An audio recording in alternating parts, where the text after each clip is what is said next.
Effective land governance and management is indispensable to any effort to alleviate poverty and spur inclusive economic growth. Addressing land tenure insecurity is particularly important if women and other vulnerable groups are to have equitable access to resources and benefit equally from land-related intervention. A decade ago, African head of states adopted the African Union Declaration on Land Issues and Challenges in Africa during the 13th Ordinary Assembly of the African Union in July 29. Within the framework of developing an African-led land agenda, a tripartite consortium of the African Union, ICA, and the AFDB established the Land Policy Initiative. The Secretariat based at ICA since 2006 transformed into African Land Policy Center to continue leading efforts to galvanize African Union member states, stakeholders and partners towards a unified African Union agenda on land. To provide a platform for exchange of best practices, the first edition of the Conference on Land Policy in Africa was hosted by the Commission in 2014. As you might recall, we addressed the issues of land in the context of agricultural transformation. In 2014, the African Union Specialized Technical Committee made commitment towards responsible governance of land investment in support of Africa agenda in agriculture, especially the Malabo Declaration, which was also endorsed in the same year. It is especially so because of the low level of investment in agriculture inputs, irrigation and mechanization on the other hand, and environment degradation and disposition of local community on the other hand. By endorsing the guideline for large-scale land investment at the Specialized Technical Committee in 2014, member states made a strong stance on the issues of ALPC has been successfully building capacity of member states to apply the principle and guidance in partnership with many technical and funding partners.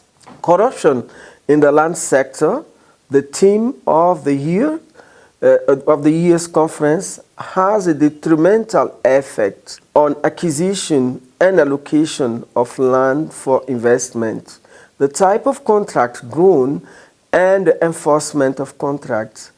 I am counting on researchers and other stakeholders at the conference to contribute to solutions to address corruption to improve the governance of land investment.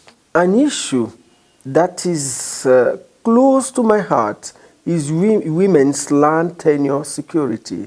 As you know, Agenda 2063 and the SDGs both have raised attention on the split of women in agriculture, particularly their low access to land, other productive inputs such as finance and credit, and mechanization.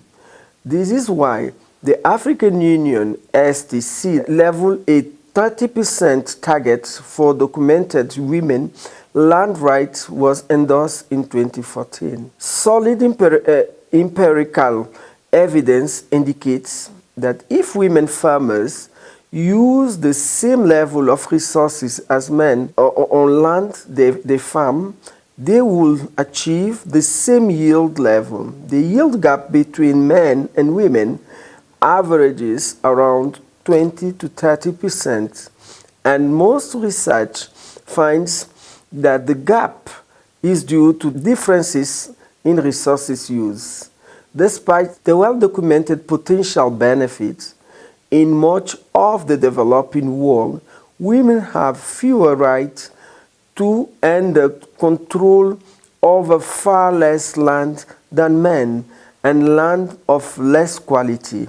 Failing to tackle gender bias in land and property rights system, as well as the broader context in which this system operates, will not only hinder development efforts but may exacerbate existing gender disparity.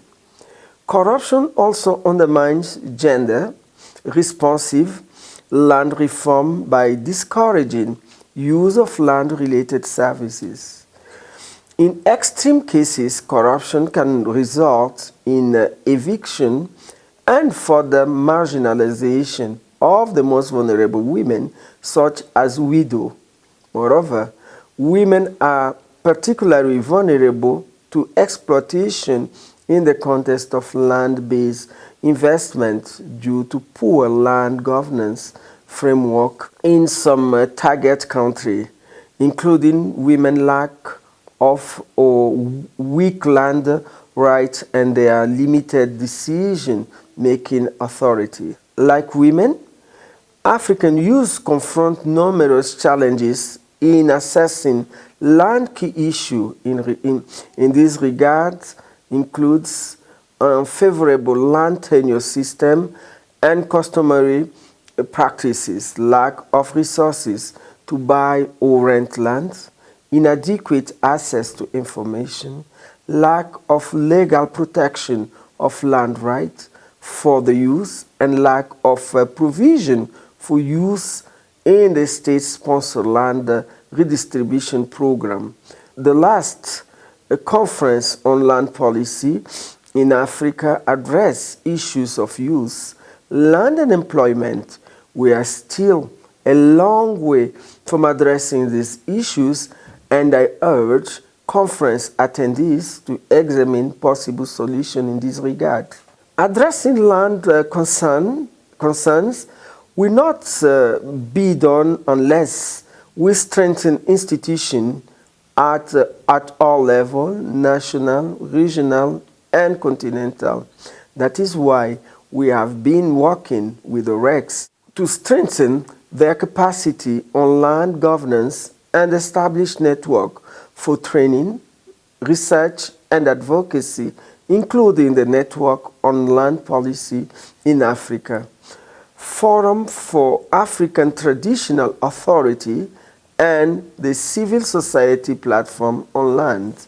The African Union Declaration on Land called on the Commission to work with ICA and AFDB, as well as the RECs, to identify an institutional mechanism for the implementation of the Declaration on Land and other related commitments. We, as the Commission, have led work that includes research and consultation to identify an entity to coordinate other actors of ALPC, and thus the establishment of ALPC.